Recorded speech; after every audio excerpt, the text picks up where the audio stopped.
안녕하세요. 여러분들께 재미난 이야기를 선사하기 위해 찾아온 저를 간단하게 소개하자면 아직은 30대 중반이라고 슬쩍 말을 하고는 있지만 30 후반을 향해 거침없이 달려가고 있는 여자랍니다. 제가 이곳을 찾아오기까지 정말 하루하루가 너무 놀라운 일들의 연속이었는데요.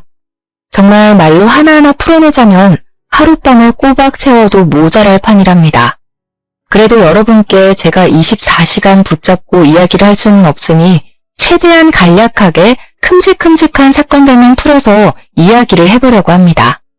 제 이야기를 들은 친구들은 정말 영화로 만들어도 될 이야기라며 저에게 이 공간을 추천해 주었습니다.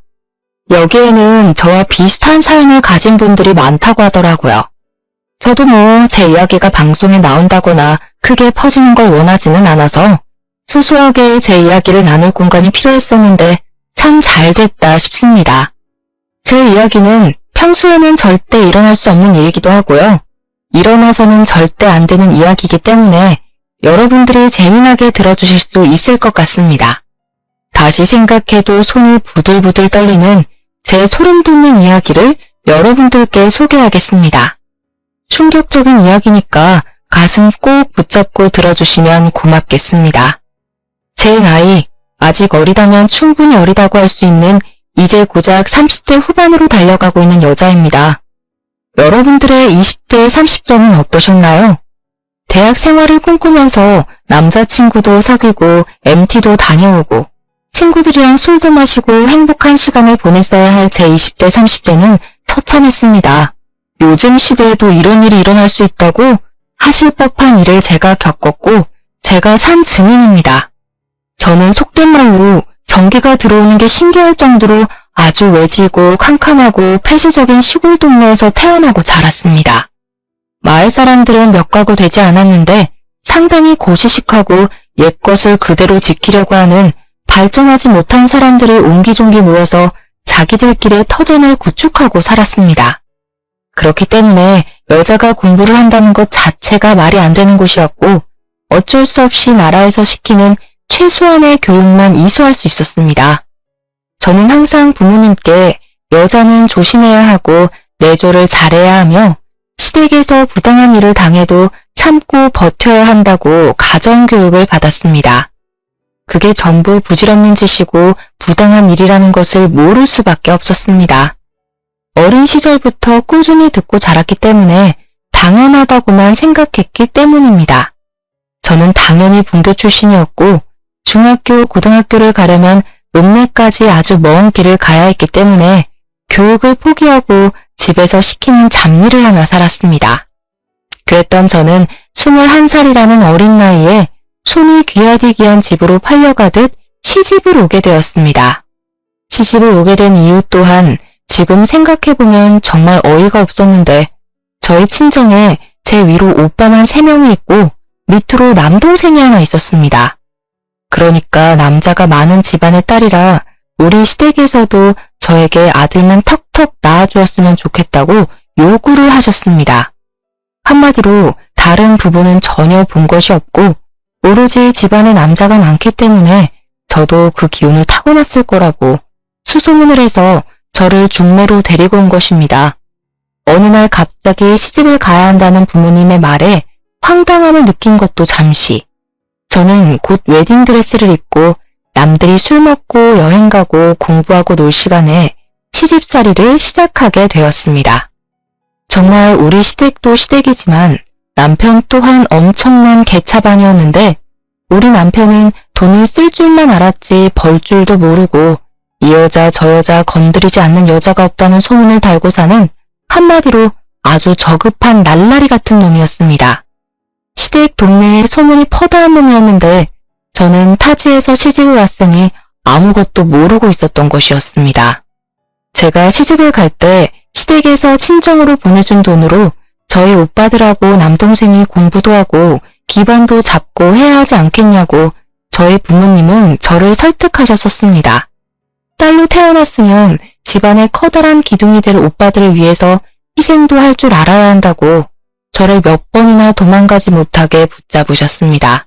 어릴 때부터 계속된 주입식 교육으로 인해서 저는 타지에 나와 다른 사람들의 생활을 보기 전까지 제가 해야 마땅한 일이라고 생각을 했습니다. 저보다 10살이나 나이가 많은 남편과 결혼하는 게 죽기보다 싫었지만 그 어린 나이에 저는 시집을 오게 되었습니다. 저는 결혼하고 딱 3개월이 되는 시점에 아주 빠르게 임신을 하게 되었는데 정말 2번 다시는 겪고 싶지 않은 일이 벌어지게 되었습니다. 제가 임신을 했다는 소식이 전해지기 무섭게 남편이 어느 날 술을 마시고 집에 들어와서 괜히 기분이 나쁘다며 저에게 화풀이를 했고 제가 넘어지는 바람에 아이가 유산된 것입니다. 하루아침에 뱃속에 잉태되었던 아이가 사라졌는데 시댁에서는 남편 탓을 하지 않고 제 탓으로 모든 것을 돌리기 시작했습니다. 어미가 되어서는 당연히 유산이 되지 않게 아이를 지켜냈어야지. 그렇게 쉽게 아이를 보내? 내 손자 녀석 어떻게 돌려낼 것이야. 성별이 나오지도 않은 작은 전밖에 되지 않은 아이였지만 시모는 당연히 제가 아들을 낳을 것이라고 생각을 하며 본인 손주를 돌려내라고 윽박을 질렀습니다. 그 뒤로 저는 하루빨리 임신을 해서 시부모님에게 보여드리기 위해 시도를 했지만 첫 번째 유산으로 인해서 자궁에 문제가 생긴 것인지 임신이 잘 되지 않았습니다. 당연히 시댁에서는 저에게 몸 관리 하나 제대로 할 줄 모르는 팔푼이라고 하시며 그때부터 저를 구박대기 취급을 하기 시작했습니다. 각고의 노력 끝에 제 나이 24살이 되었을 때 다시 한번 임신을 하게 되었고 정말 소중하게 10달이라는 긴 시간 동안 아이를 지켜낸 덕분에 저는 출산을 하게 되었습니다. 하지만 시댁에서 바랐던 것처럼 아들을 낳은 게 아니라 저는 딸을 낳고 말았습니다. 딸을 낳고 난 이후에 정말 안타깝게도 저는 자궁에 크게 문제가 생겨서 그 어린 나이에 자궁 적출 수술까지 받아야만 했습니다. 시댁에서는 청청병력 같은 소리에 머리를 싸매고 드러눕기까지 하셨습니다. 당연한 일로 저를 더 구박하고 무시하고 잡아먹고 싶어 안달난 사람처럼 굴었습니다. 하나를 낳았어도 아들을 낳았어야지 아무짝에도 쓸모없는 딸년을 낳았다면서 저에게 반푼이도 이런 반푼이가 없다고 욕을 하셨습니다. 거기까지는 딸아이를 보면서 어떻게든 버텨내보려고 했지만 정말 충격적인 일이 벌어지기 시작했습니다. 저희 딸을 보면서 아들이 아니라 딸이라 쓸모가 없다며 남편까지도 저와 딸을 무시하기 시작하더니 바깥으로 나돌아다니는 게 아니겠습니까? 차라리 집에서 잔소리를 하지 않아 편하다고 생각했는데 아이가 돌이 지났을 무렵 집에 남편이 웬 여자를 데리고 들어오는 것입니다.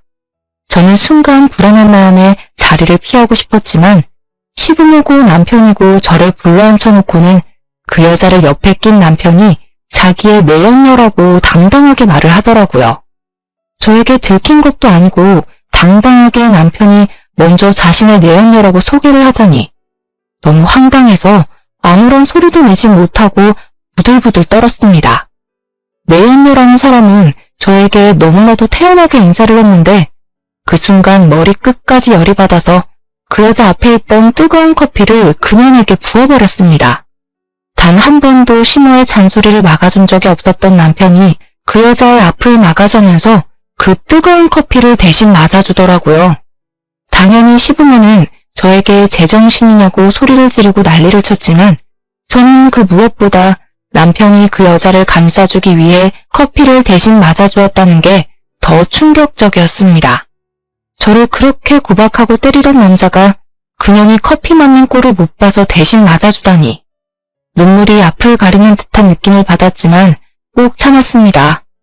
사랑 없이 한 결혼이라고 하지만 아이까지 있는데 어떻게 제 앞에서 그런 꼴을 보여줄 수가 있단 말입니까? 하지만 연타로 저에게 충격을 주기로 결심했는지 남편은 내연녀 뱃속에 아이가 있다는 소식까지 저에게 전해주었습니다.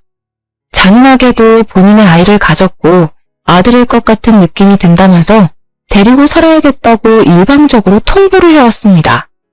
저는 남편과 결혼 생활을 이어나갈 자신이 없었습니다. 여러분들이라면 이런 상황에서 남편과 남편의 내연녀와 함께 살 수 있을 것 같습니까? 하지만 저는 그곳에서 버티지 않으면 안 되는 한마디로 아무것도 할 수 없는 사람이 되어 있었습니다. 친정 또한 시댁에서 받은 돈이 있었기 때문에 저에게 욕심이 그득한 말투로 그 집에서 모진 수모를 버텨내야만 한다고 저에게 위로가 아닌 강요를 해왔습니다. 어차피 그 여자는 내연녀일 뿐이지 않느냐. 본처는 저이기 때문에 무조건 버텨내야지만 그 집안에서 한 몫을 당당하게 챙길 수 있는 거라고 하셨습니다.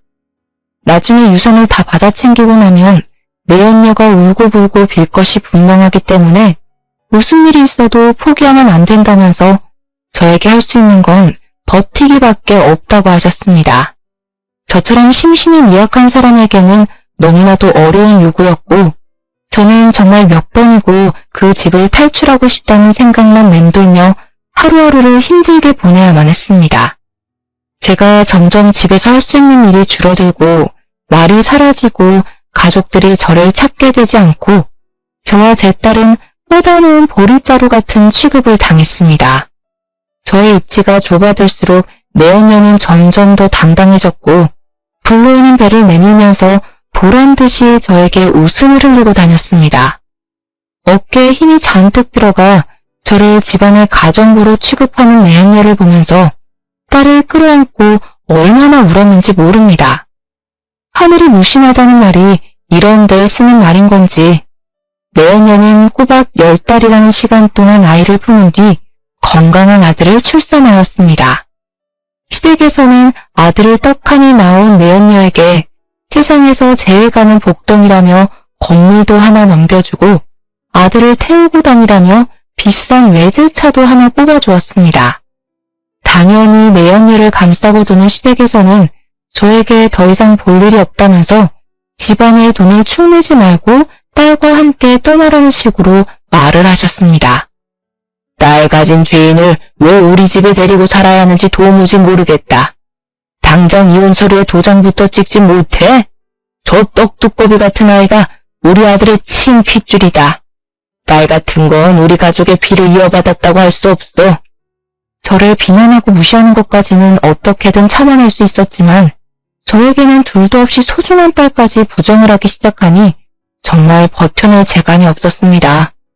저는 그 집안에서 본처라는 직함을 달고 있으니 죽기 직전까지 무조건 버텨내라는 친정과 나가서 눈에 띄지 말라고 협박하는 시댁 사이에서 너무나도 괴로웠습니다. 모든 식구들이 내연녀의 편을 들어주고 감싸고 돌고 있으니 내연녀는 기고만장해져서 저에게 말도 안 되는 요구들을 하기도 했습니다.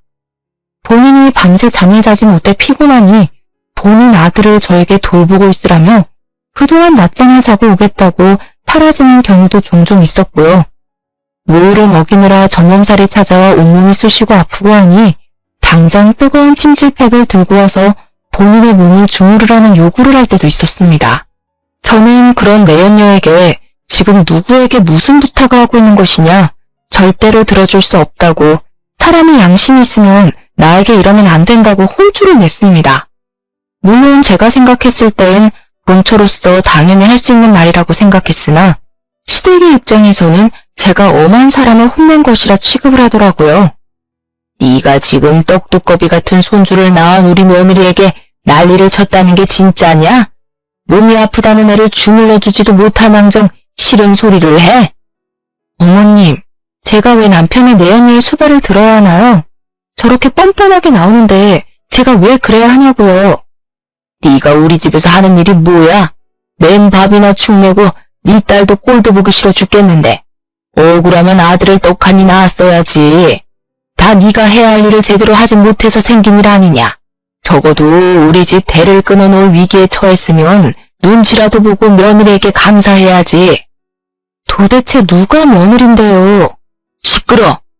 너만 사라지면 저 아이가 우리 집 며느리가 될 아이야. 억지로 쫓아내지 않고 네 발로 스스로 나갈 때까지 기다려주고 있다는 걸 왜 모르니?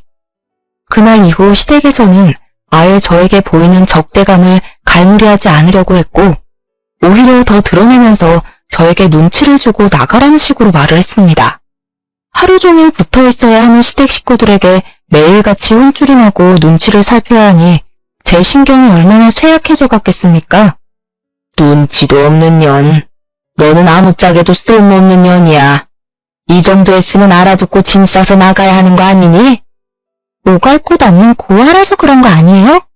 어머, 이렇게 구박을 받으면서까지 여기서 버텨내야 하다니 정말 안 됐어요. 안 되긴 뭐가 안 돼. 그러길래 애초에 사근사근하고 아들만 턱턱 낳아왔으면 이럴 일이 있었겠어?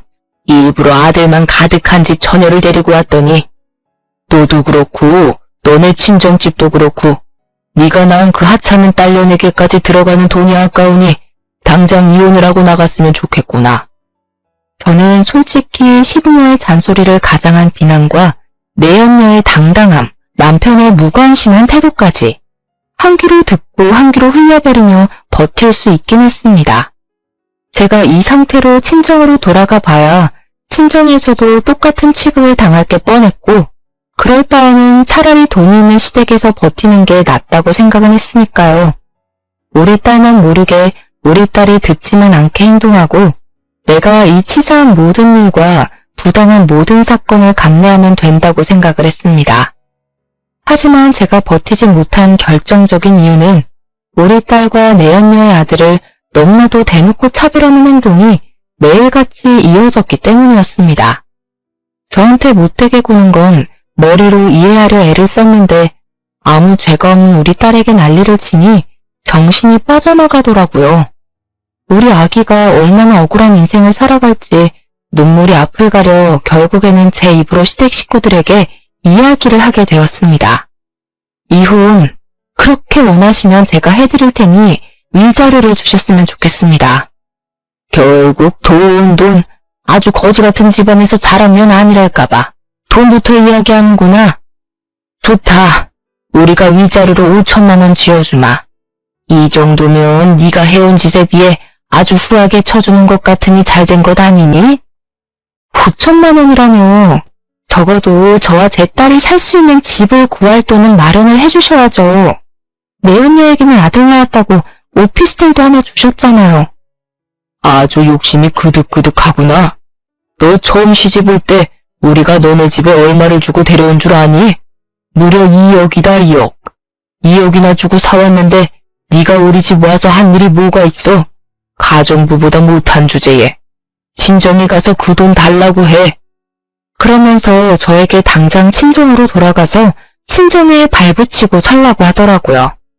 저는 졸지에 짐도 제대로 챙기지 못하고 친정으로 가게 되었습니다. 하지만 제가 이혼을 했다고 친정에 이야기를 하자 친정에서도 돈이 되지 않는 계집애라며 저를 무시하고 모른 척을 하는 것이 아니겠습니까? 본인들 먹고 살 돈조차 없다면서 저와 제 딸을 책임져 줄 수 없다고 나가서 알아서 벌어먹고 살아보라며 문을 걸어 잠그고 열어주지 않았습니다. 아예 저의 연락조차 받아주지 않고 문도 열어주지 않았기 때문에 저는 결국 딸을 데리고 지하 단칸방을 얻어서 살기 시작했습니다.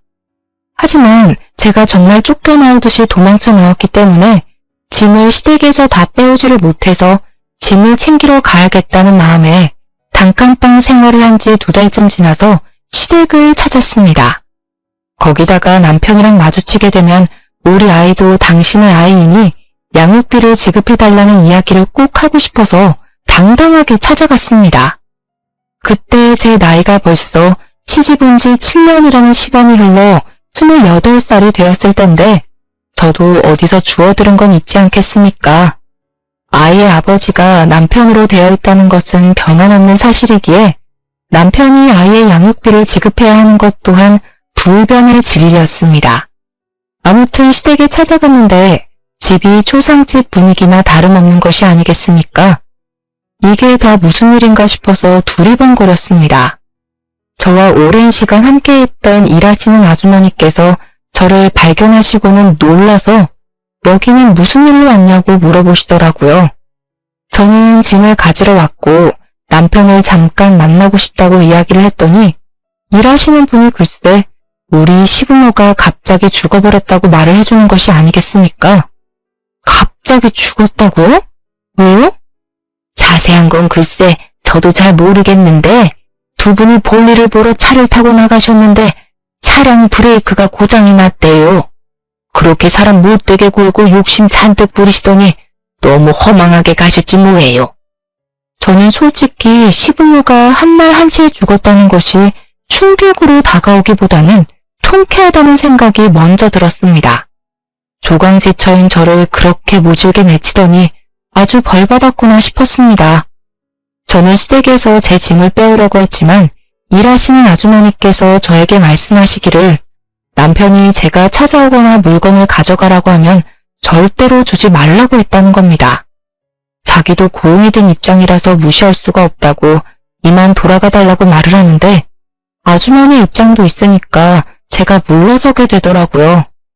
결국 남편이 있을 때 다시 오겠다고 생각을 하며 시댁에서 나와 멀어지는데 시부모가 죽었다고 한 그 말이 자꾸 귀에 맴도는 게 아니겠습니까? 정말 욕심이 그득한 인간들이라 벽에 똥칠을 할 때까지 살 것이 분명하다고 생각을 했는데 허망하게 죽어버렸다고 하니 자꾸 그 꼴이 궁금하더라고요. 그렇게 부모 품에 쌓여 살던 남편이 어떤 모습으로 초장을 치르고 있을지 내연녀는 정말 시부모의 사랑을 잔뜩 받아 얼마나 더 기고만장해졌는지 그 잠깐 사이에 그 둘의 사이가 돈독해졌는지 궁금해서 저는 장례식장을 찾아가기로 결심했습니다. 장례식장에 정말 남편이랑 내연녀 아들이 셋이서 상복을 입고 시부모님 영정사진 앞에 떡하니 있더라고요. 저는 당당하게 조문을 했습니다. 내연녀 아들은 돌쟁이 아기였는데도 그 자리에 같이 있는 걸 보니 당당하게 아들을 낳았다는 걸 친척들에게 과시하고 싶어하는 것 같았습니다. 저도 보란듯이 조문을 하자 내연녀가 저를 표독스럽게 째려보면서 제 팔을 딱 잡는 게 아니겠습니까? 저는 그 팔을 뿌리치고 일부러 시부모 영정사진 앞에 국화꽃을 두었습니다. 여기가 어디라고 찾아와요? 본처를 밀어내고 앉은 후처가 아주 말이 많네. 제가 일부러 사람들 들으라는 듯이 딱딱하게 큰 소리로 이야기를 하니 내연녀가 흠칫하면서 주위 사람들의 시선을 의식하고 이를 악물더라고요. 영정사진에 환하게 웃고 있는 시부모를 보니 저는 마음 한구석에서 올라오는 토기와 비웃음이 한꺼번에 올라왔습니다. 그러다 결국 피식하고 웃음을 흘렸죠. 내연녀가 조용히 다가와서 미친 거 아니냐고 분란 일으키지 말고 꺼지라고 하는데 그냥 얼굴에 침이라도 뱉어주고 싶었습니다. 내연녀는 남편을 쳐다보면서 저를 쫓아내달라는 식으로 손짓을 했는데 남편이 아무 소리도 하지 않고 저를 이상한 얼굴로 바라보는 게 아니겠습니까? 미련이 남아서 그렇게 보는 것 같아 보이진 않았는데 뭔가 하고 싶은 말이 잔뜩 있는 사람처럼 저를 쳐다보고 있었습니다. 저도 남편의 얼굴을 바라보는데 그 순간 이상한 낌새를 눈치챈 건지 내연녀가 저에게 와서 조문을 했으면 이제 그만 가보라고 밀어내더라고요. 아무래도 사람들의 시선이 집중이 되고 흥미진진한 눈들로 귀를 쫑긋하고 있으니 본인이 쪽팔린 줄은 알았나 봅니다. 자꾸 등을 떠밀면서 본인들 행복하게 잘 살고 있으니까 뒤흔들 생각하지 말고 동정심 얻을 생각하지 말라고 외치는데 더러워서 장례식장을 나왔습니다. 저는 남편의 마지막 표정이 자꾸 마음에 걸려서 남편과 대화를 해봐야겠다고 생각을 하긴 했지만 쉽지 않더라고요.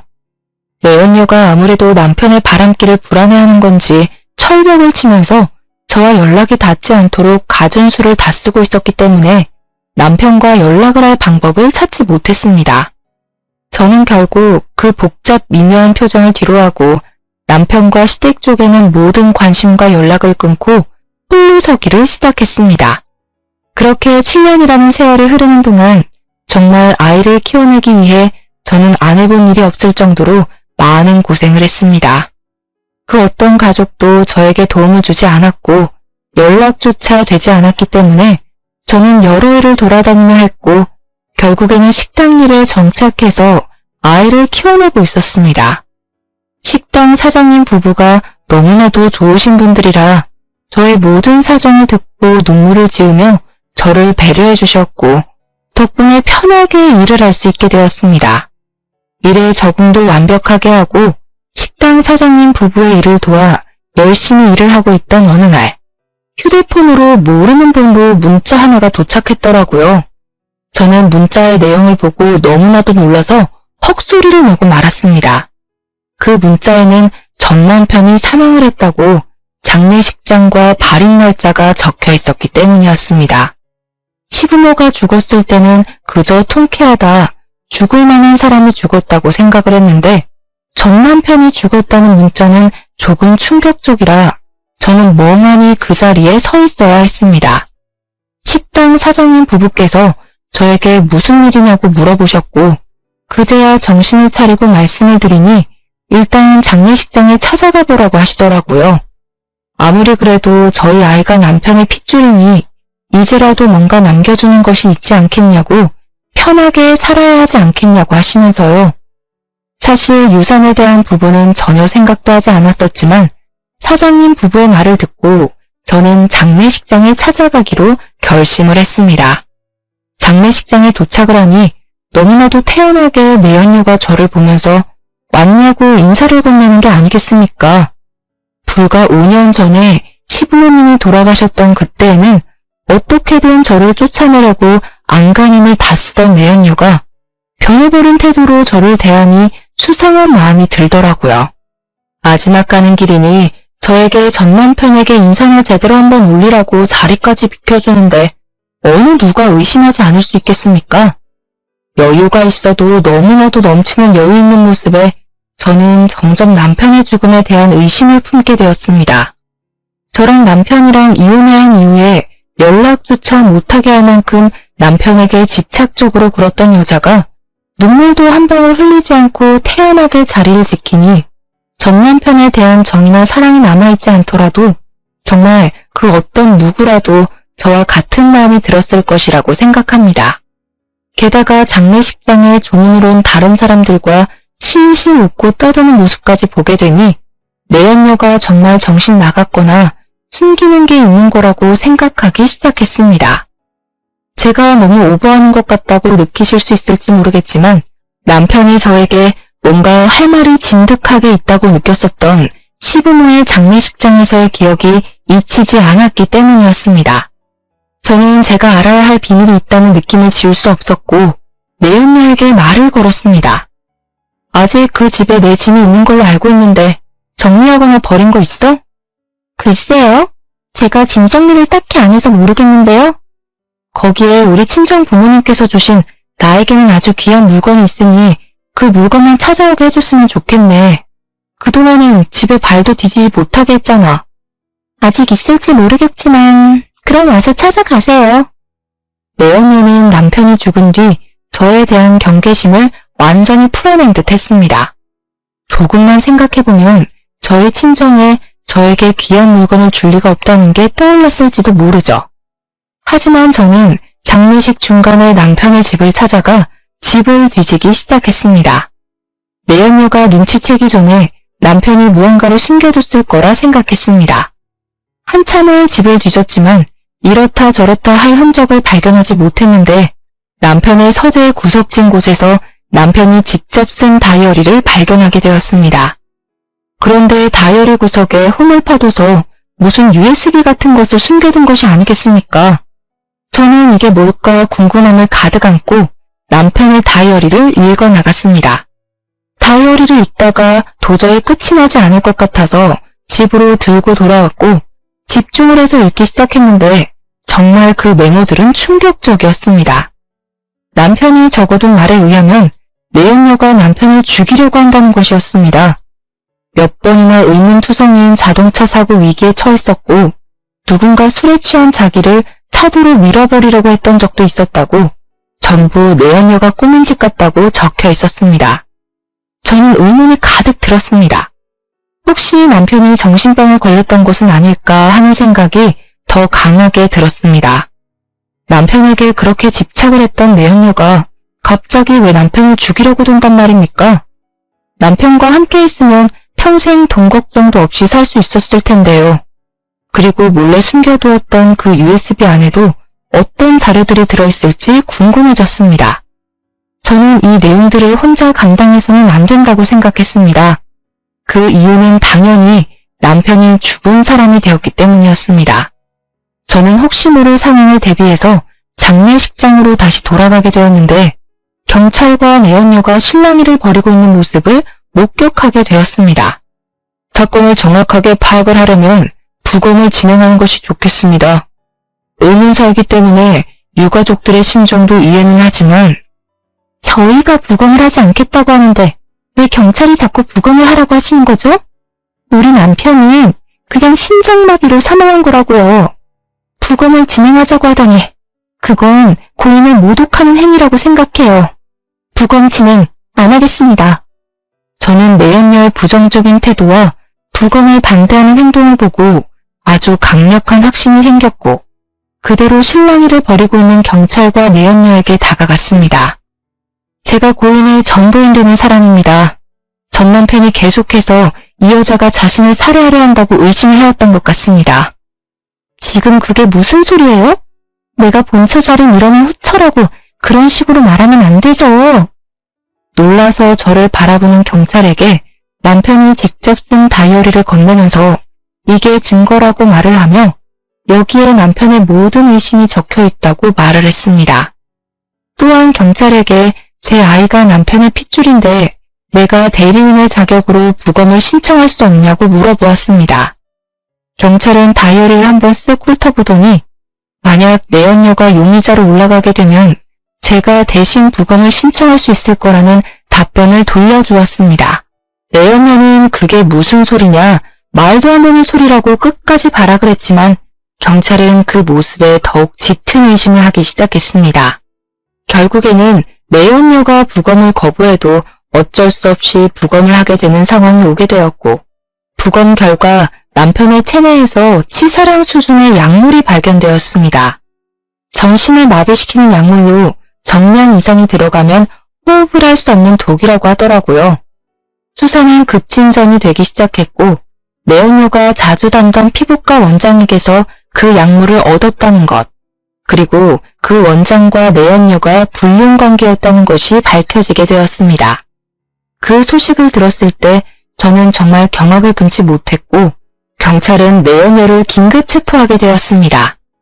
수사의 진척이 확확 이루어지던 와중에 저는 뒤늦게 USB가 생각이 났고 USB를 들고 다시 한번 경찰서에 찾아가서 건네주었습니다. 다이어리에 같이 들어있던 것인데 수사에 도움이 될 만한 것이 들어있을지도 몰라서 가지고 왔다고 하니 바로 한번 확인을 해보자고 하시더라고요. 경찰서에 있는 컴퓨터로 확인을 해보았는데 거기에는 주차장 CCTV 영상이 들어있었습니다. 경찰은 저를 보고 누군지 알아보겠냐고 물어보았는데 주차장에 놓인 차가 돌아가신 시부모의 차인 것이 아니겠습니까? 그 앞선 영상에서는 내연녀가 어떤 남자랑 함께 차 밑에 들어가서 무언가를 조작하는 것 같은 영상이 나오고 있었습니다. 남편의 부모, 그러니까 시부모가 차량 브레이크 고장 사고로 죽었어요. 경찰은 그 사건 또한 내연녀가 범인이라는 것을 확신하게 되었고 내연녀를 바로 추궁하기 시작했습니다. 처음에는 죽어도 아니라고 발뺌을 하던 그 여자는 CCTV 영상이 있다는 것을 밝히니 망연자실하면서 전부 시인을 하게 되었습니다. 내연녀와 함께 차 밑에서 조작을 했던 그 공범은 바로 피부과 원장이었습니다. 저는 순간 머리에 망치를 맞은 것 같은 기분이 들었습니다. 시부모가 죽은 시점이 내연녀가 아들을 낳고 얼마 지나지 않아서 아니겠습니까? 남편의 시신이 부검을 마친 뒤 화장을 하기 전이었기 때문에 저는 서둘러서 내연녀의 아들과 남편의 유전자 검사를 의뢰하게 되었습니다. 사건의 정말은 아주 쉽게 드러나게 되었습니다. 이실직고하는 사람에게 감형을 해주겠다는 거짓말에 둘 다 홀라당 넘어가서 서로의 죄를 낱낱이 고하게 된 것입니다. 내연녀는 시댁의 재산을 전부 차지하겠다는 일념으로 불륜남과 짜고 그런 짓을 벌였던 것이었습니다. 결국 경찰에서 촘촘하게 수사를 하고 제가 전해준 결정적인 증거로 인해서 둘 다 구속이 되었고 법의 심판 앞에서 서게 되었습니다. 당연한 수순으로 살인자이기 때문에 재산 상속에서 제외가 되었고 상속을 받을 수 있는 사람은 제 딸과 내연녀의 아들밖에 남지 않았습니다. 일주일이라는 시간이 흐르고 저는 친자 확인에 대한 결과를 받을 수 있게 되었는데 충격적이게도 내연녀의 아들은 남편의 친자식이 아니라는 결과가 나왔습니다. 저는 정말 소름이 전신에 가득 돋았고 유치장에 갇혀있는 내연녀를 찾아가게 되었습니다. 얼굴이 허옇게 질린 채로 힘없이 제 앞에 앉은 내연녀에게 저는 정색을 하며 이야기를 했습니다. 너 정말 소름 돋는 년이다. 그 돈이 욕심나서 시부모의 남편까지 죽여? 애초에 접근했을 때부터 그 피부과 원장이란 놈이랑 만나던 사이였던 거 다 알아. 그러자 내연녀가 아주 못 들을 소리를 들었다는 듯이 과하게 깔깔 웃으면서 저에게 말을 하더라고요. 증거 있어? 이럼 어차피 우리 아들이 전부 상속받을 건데 너한테 콩고물이 떨어질 것 같아? 그동안 저에게 보여주었던 가식적인 모습을 모두 갈아치우고 본색만 남은 채로 표독스럽게 째려보면서 말을 하는데 오금이 다 저려왔습니다. 하지만 저도 강력한 증거가 존재했기 때문에 미리 준비했던 친자 확인서를 내연녀 앞에 들이밀면서 말을 했습니다. 야, 네 아들 우리 남편 아들 아니던데? 내가 모를 줄 알았어? 법적으로 조치 취하는 중이야. 네 아들이 친자가 아니고 친부가 글쎄 피부과 원장이라더라? 그래서 파양 소송하기로 했어. 그러자 내연녀 얼굴이 갑자기 바뀌더니 분노에 가득 차서 저에게 소리를 지르는 것이 아니겠습니까? 내 돈! 내 돈! 내 돈은! 너 무기수가 될 것 같은데 무슨 돈? 그 돈 뭐하게? 감옥에서 쓰게? 그 말이 끝나기 무섭게 내연녀가 벌벌 떨면서 갑자기 제 앞에 무릎을 꿇고는 형님 한 번만 봐주세요. 제발 불쌍히 생각해서 한 번만 용서해주세요. 하고 울면서 비는 게 아니겠습니까? 제가 그동안 다 잘못했어요. 제발요. 저에게 유능한 변호사 하나만 붙여주세요. 제가 재산은 절대 탐내지 않을게요. 다른 건 몰라도 저희 아들이 먹고 살 수 있을 만큼만 떼서주시면 안 될까요? 제발 간곡히 부탁드릴게요. 죽으려면 죽을게요. 내가 왜 그래야 하는데?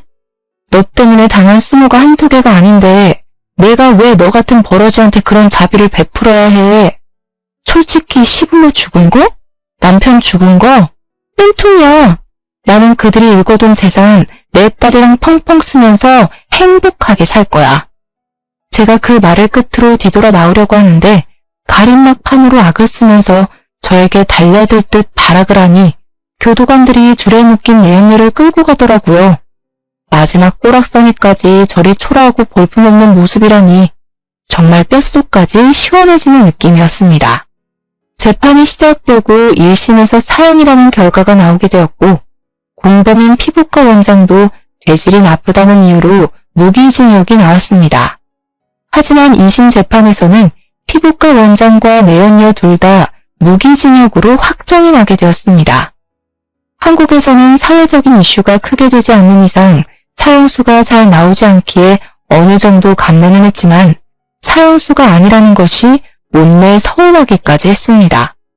죽은 시댁의 모든 재산은 우리 딸에게로 상속이 되게 되었고 변호사를 통해서 세금을 내고 수입료를 정리했음에도 통장에 어마어마한 돈이 꽂히게 되었습니다. 통장에 찍힌 금액을 하나하나 세어보는데 정말 꿈만 같더라고요. 평생 살면서 이만큼의 돈을 벌어볼 수 있을까 싶을 정도로 어마어마한 돈이 떨어지게 되니 현실감이 느껴지지 않았습니다. 왜 로또에 당첨된 사람들이 억소리조차 내지 못한다고 하는지 10분 이해가 가더라고요. 주변을 정리하고 나니 1년이라는 시간이 뚝딱 흘렀는데 어느 날 갑자기 내연녀가 구구절절한 편지를 저에게 보냈더라고요. 자기를 용서해줄 생각은 없냐? 감옥 생활이 너무 힘들다고 차라리 죽고 싶은데 감시가 심해서 죽을 수도 없다고 말입니다. 저는 당연히 그 편지를 다 읽고 박박 찢어버렸습니다. 제가 왜 그런 정신나간 놈들을 너그러운 마음으로 용서를 해줘야 한단 말입니까? 세월이 빠르게 흐른다지만 다시 오롯이 저에게 집중할 수 있는 시간이 되니 제 나이가 고작 36살밖에 먹지 않았더라고요. 아직 제 나이가 너무 창창하지 않겠습니까? 이 돈으로 평생 우리 딸과 놀고 먹어야겠다 다짐을 했는데 저희 친정에서 이 모든 소식을 듣고 저를 찾아온 것입니다. 정말 돈 냄새를 어찌 그리 기가 막히게 맡는 건지 분명히 저를 모질게 쫓아냈던 사람들이 이제 와서 저에게 빌붙으려고 하니 제가 받아주고 싶겠습니까? 우리 딸과 제가 힘들게 살아왔던 10년이 가까운 그 시간 동안 아무런 힘도 편도 들어주지 않았던 사람들에게 제가 왜 자비를 베풀어야 할까요?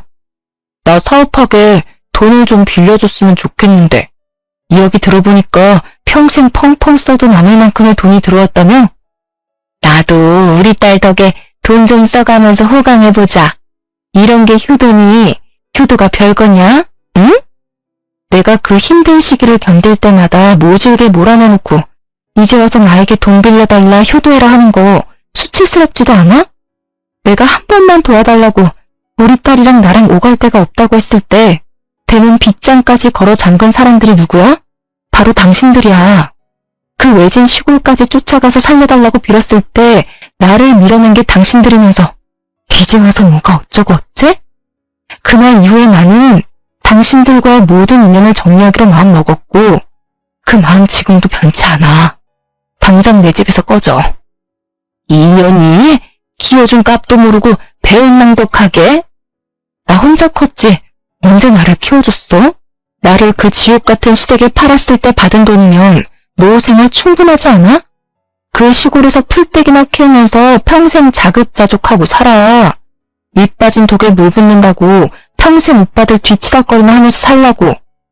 하지만 그들의 집착은 끝이 없었고 저는 결국 친정 식구들과 자꾸만 저에게 편지를 보내오는 내연녀를 피해 딸과 함께 이민을 가기로 결정했습니다.